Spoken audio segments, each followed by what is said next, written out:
Lahat kayo, punta kayo dun sa harapan.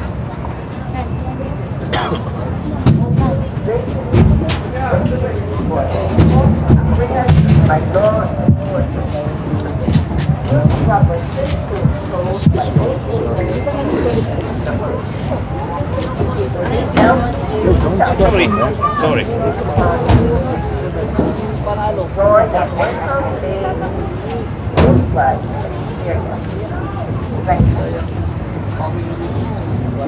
Magandang araw. Kami ang Berkham Local Steward. Mga paalala para sa pamumuhay sa mga bangka. Okay, bago namin sisimulan itong tournament na to, magbibigay kami ng brief history ng tournament na to. First tournament was held dito rin, sponsored by the Saleng. That was June 12. June ang unang nangyari ng fishing tournament dito. The following day, June 13, doon nagsimula na nagbigay kami ng fishing license. Hanggang sa dumami nagka-interest na mag-fishing dito sa Baguio. Then, nagsimula uli kami ng second tournament that was Baguio Day, September 1. Hanggang sa dumami ang mga taga Baguio, out of the Baguio, na sumasali dito. Then sumunod, that was December 18. It was fun, kaya lang medyo tumampo yata yung mga isda dahil sa sobrang lamig nung araw na yon, halos walang lumabas na isda.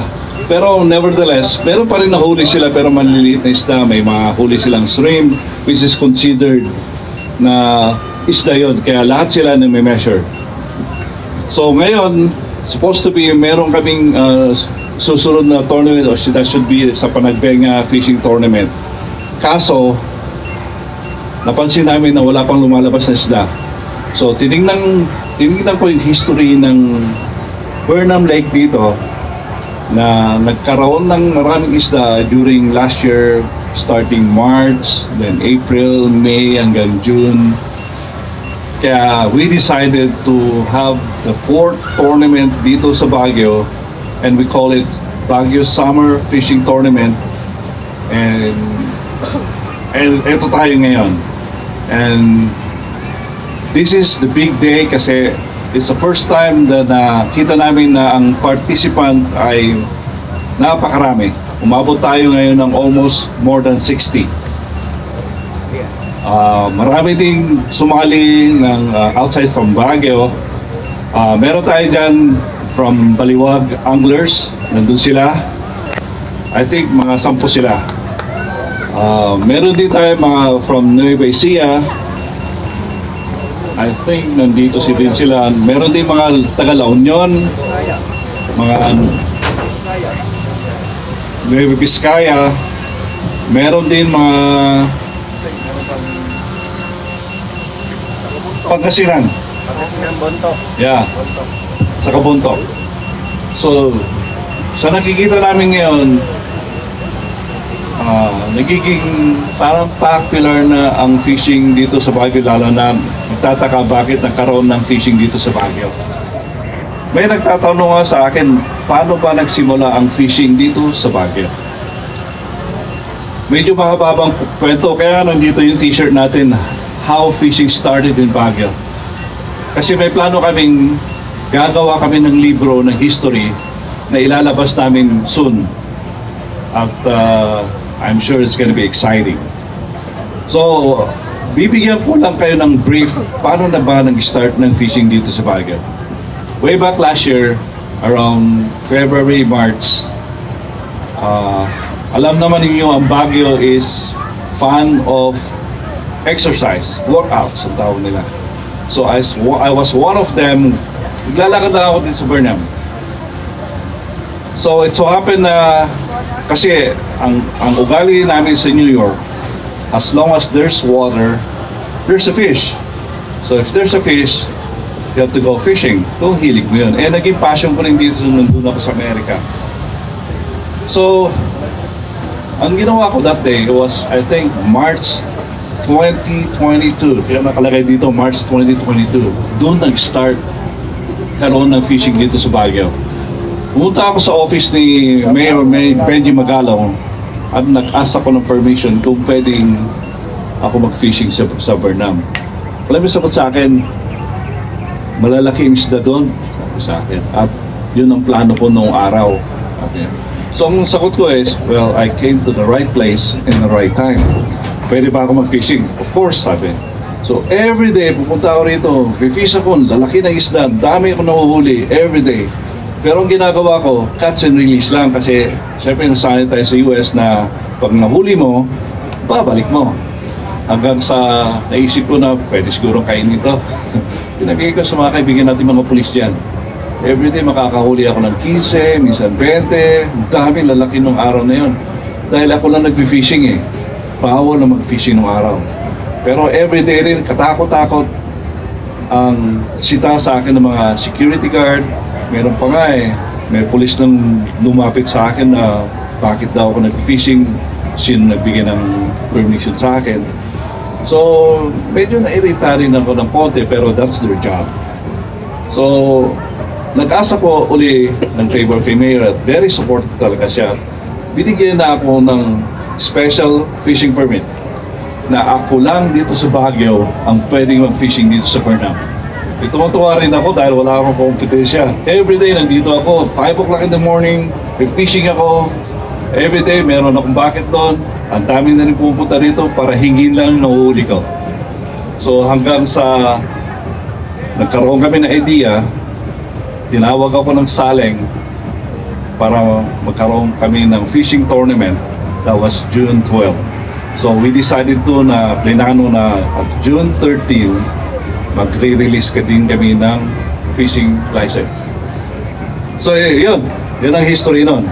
So abangan ninyo yung book na gagawin namin dahil ang daming photos doon, mga old photos, mga istorya, paano nangyari, nangyari sa akin. Kasi ako ang isang unang na COVID dito sa Baguio.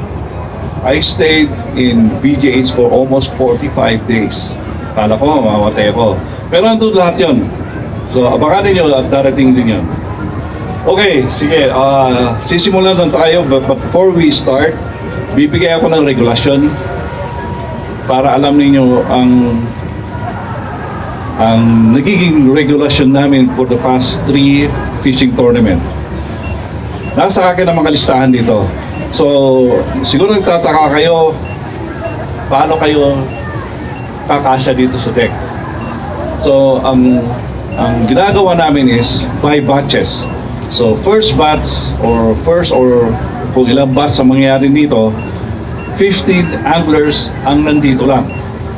So, lahat ng hindi naka-schedule ng batch na to, dapat nandyan sila sa harapan. Rules, walang limit ang hook. Kung gusto nyo ng 10 hook, okay lang. Walang problema. Wala ding limit ang bait. Kung anong klaseng bait ang gusto nyo, gawin nyo. Basta importante, makahuli kayo. Ngayon ang tanong is, paano ka mananalo? So, kung ilan ang nahuhuli mo, let's say, nakahuli ka yung first catch mo is 5 inches. Naka-record yun. I-record namin yung time, i-record din namin yung size ng fish na nahuli nyo. Then, all of a sudden, nakahuli ka uli ng isa, which is 10 inches. So, i-add namin yun. 15 inches ka na. So, the more you catch fishes, may chance kayo mananalo.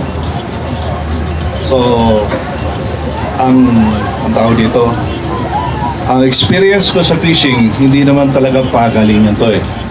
Swerte-swerte lang yan. Hindi porke, let's say ako, professional ako, sabihin mo, hindi rin pwede.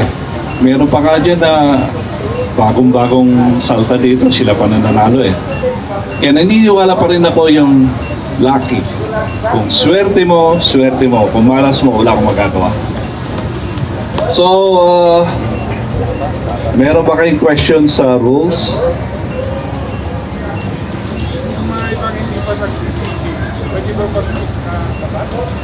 Pwede.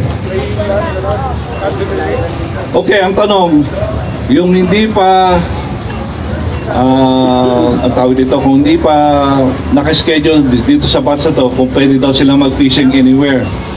Pwede, basta wala kayo lalayo dahil nakalista kayo rito. At saka yung mga hindi pa nakalista rito, magpalista na for batches para pagkatapos ng first batch, tatawagin namin kayo. Oh, by the way, each batches will have only 1 hour.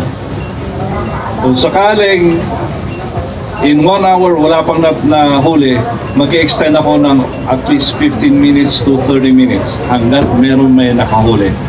So ang rules is fish. Kung maliit na isda, kailangan sabihin nyo na meron para may measure natin.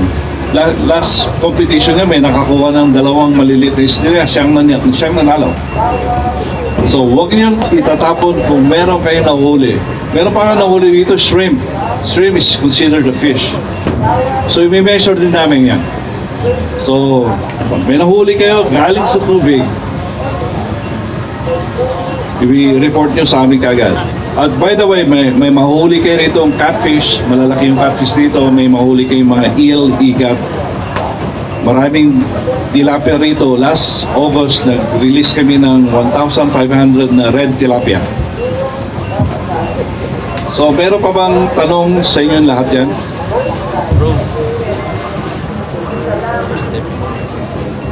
Okay.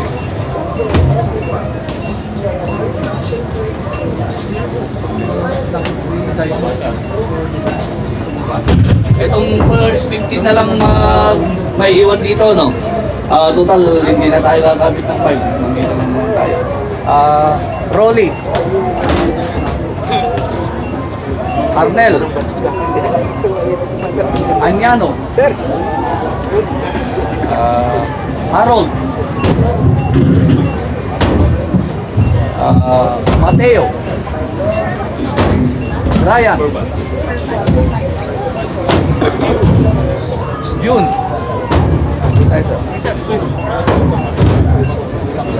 Justin. Vicente. Tayo sa Vicente. Adriano. Tayo sa Narciso. Piano. Ronald. Noli.